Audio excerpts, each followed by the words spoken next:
What percent of pitchers you think have that surgery on their elbow? TJ? Oh, you could look it up. I don't know. You were about to, but you got PRP? A PRP injection helped me out. My body's built by PRP. When I tore my PCL in high school. What's PRP? So platelet repellent. No, rich plasma. Platelet-rich plasma. Yeah, that's it. So they take blood from your arm, spin it super fast. Look up PRP injection. Yeah, platelet-rich plasma. Yeah. Oh, it's a plasma therapy. Yes. Actually, I got both videos of mine, but TJ, basically, I had it 3 times. It's a giant needle. They shove it into your ligament. Then they squeeze the...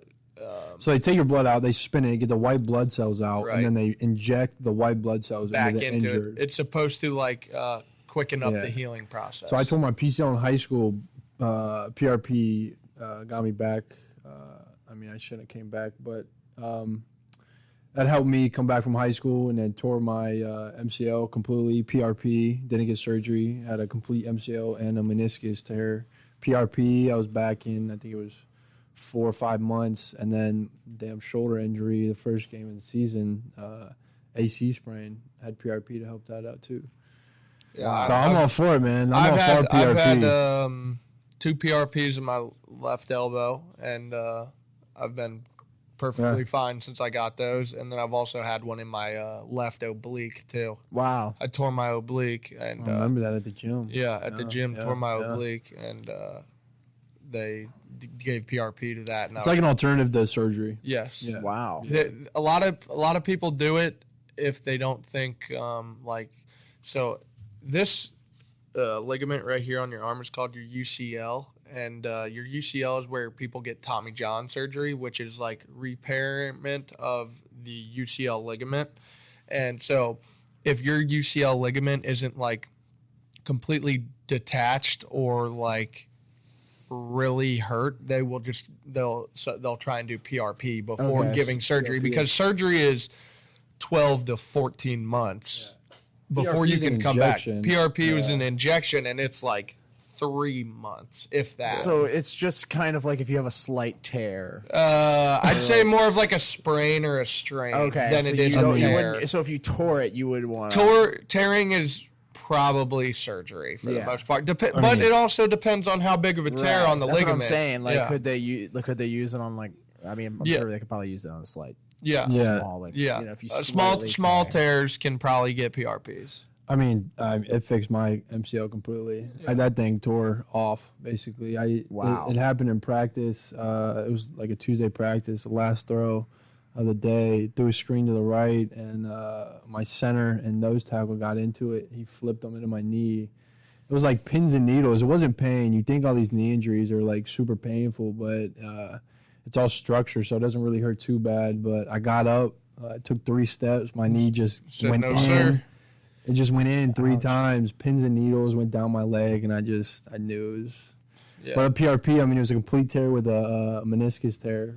PRP completely, you know. It also depends on what ligament you're putting the PRP injection into. Like an elbow ligament. You hand me a beer? Yeah. Elbow ligament is probably different than a knee ligament. Mm-hmm. In my case compared to Thomas's, but like it's definitely been proven to work for sure. So. And it's still like a newer thing. Mm-hmm. Kremchek was kind of giving us a down low in high school, but because Kremchek. Did you guys take it in high school? I got one in high school. PRP. Yeah, I got PRP in high school. I tore my PCL against first Elder. Game. No, it was the first game we played. The Gold Helmets. Who was that? Indy Cathedral. Mm-hmm. Indy Cathedral. Nippert, man. It was it was fantastic. Plasma is the liquid portion of whole blood. So they spin it, and it literally separates to a fine line, the white blood and the red blood. Yeah, it's a big ass needle.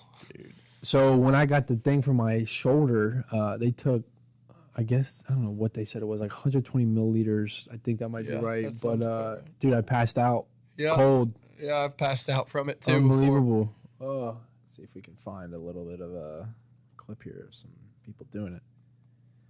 But, yeah, I mean, and I didn't even know this was a thing.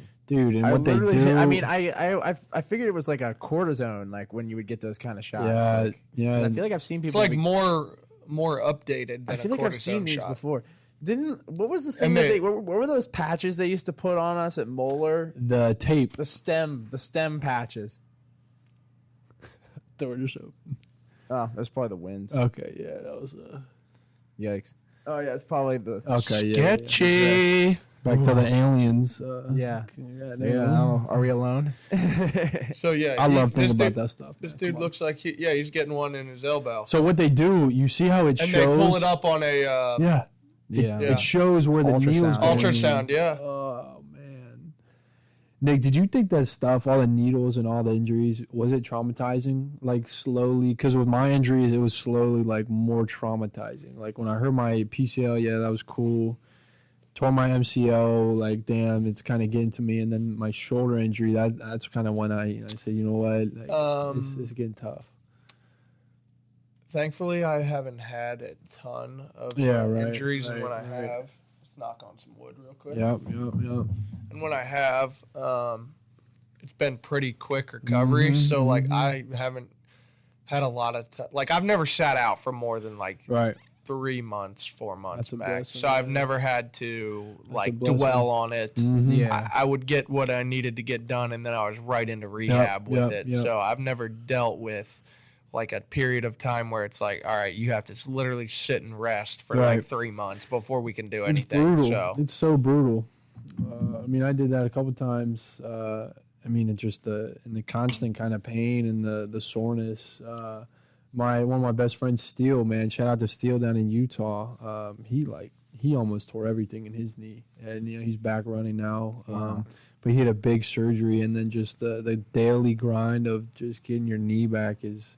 Because it's months, you know, and the days they stack up. And and the physical therapy. Oh, man. It's a grind. Like, physical therapy just lasts forever because you're like, I've been doing this for so long. Like, do I get to go back on the field anytime soon yet? So yeah, and they're always like pushing it back, and they're like, "Oh, you needed that." We need to take it slow, and I mean, I respect that. I respect that. They're doctors; they know what they're talking about. But at the same time, just it's frustrating. It's demoralizing. Being an athlete, you're like, "Come on now, let's get back out there. Let's do what we do." Yeah, it's not necessarily their fault, but it is demoralizing. You're just sitting there like, God, I don't want to sit here and do these leg stretches all day or arm It is pretty cool though. The just the therapy through the years. Like, have you ran in water? Oh yeah, running in water is like it's pretty I've done awesome. That before, actually, especially with a treadmill at the spring training facility. I have not done that on a treadmill. I just like ran in place. Spring training facility in Arizona. We have hot and cold tubs in the training room, but then we have like a small pool. Yeah,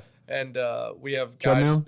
We don't have a treadmill in there, but we have guys who do pool workouts all the time, like take weights in there and actually like work out in the pool. So it just adds more resistance with the water. So at Pitt we had Pitt in Kansas. There we had a big old pool with a treadmill in the jet. It was one of those jets that push against you. So it was it's good work.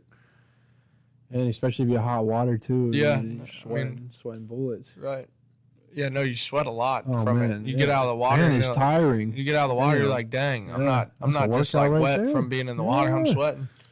What would you say was the most, and both of you, what was the most, and I'll even answer this, what was the most painful injury you ever, out of all of the injuries, because I've had a couple. Like for you guys, like, what? I got the greatest story for this. Go ahead. I got the greatest story for this. So we are freshman year open gym at Moeller. Dude, those were so fun. Freshman year open gym. Remember House with the neck brace? Sorry to cut you off. You remember Jake with the neck brace? So my dad's driving me there, and for all you know, Big Mike's a hardo. Mike, shout out Big Mike. And the first thing, I get in the car, and he looks at me and goes, "Don't go in there and get hurt now, all right? This is just open gym. You ain't got nothing to prove." You had some of the wackiest handles, but you always had the ball, man. You were never getting pickpocketed. Hey, I ain't never seen a bad shot. Anyway, so he's like, "Don't get hurt. Like, let's be smart in here." So, of course, I remember it. Aaron Fasano's going up for a layup, I go up to smack it up off the backboard. I come down and just snap my ankle in half. And my dad is watching it. And I look over at him like, hey, like, I need help. Yeah. I can't move. Yeah. And I watch his ass walk out of the gym to the car. So I'm like, what am I supposed? I can't move. Like, so what was the injury? Like, what happened? Fully broken reconstructive ankle. I got pins and needles in my ankle. Really? I did not know you had that. Yeah, I have pins and needles in my ankle. You can literally see it. Do you still feel it today? Yes. Yeah. Absolutely. Yeah. Wow. So anyway, he walked to the car, and I'm like, no one's helping me. Like, I don't think the coaches realized how bad it was. Yeah. Bro, I had to walk all the way to the car. Who were the coaches, bro? Who were the coaches freshman year? It was Coach Kramer, Coach Suss. You did managing, or was that JV? Yeah. This was awesome. Just open gym where it was everybody there. So it wasn't just like the freshman coaches. But anyway, I had to walk from the gym all the way to the parking lot and get in the car. And I get in the car, and he's just looking at me, Big Mike shaking his head at me. I'm like, dude, like, I really think my ankle is broken. Yeah. Like, I felt a crack and a crunch when I came down.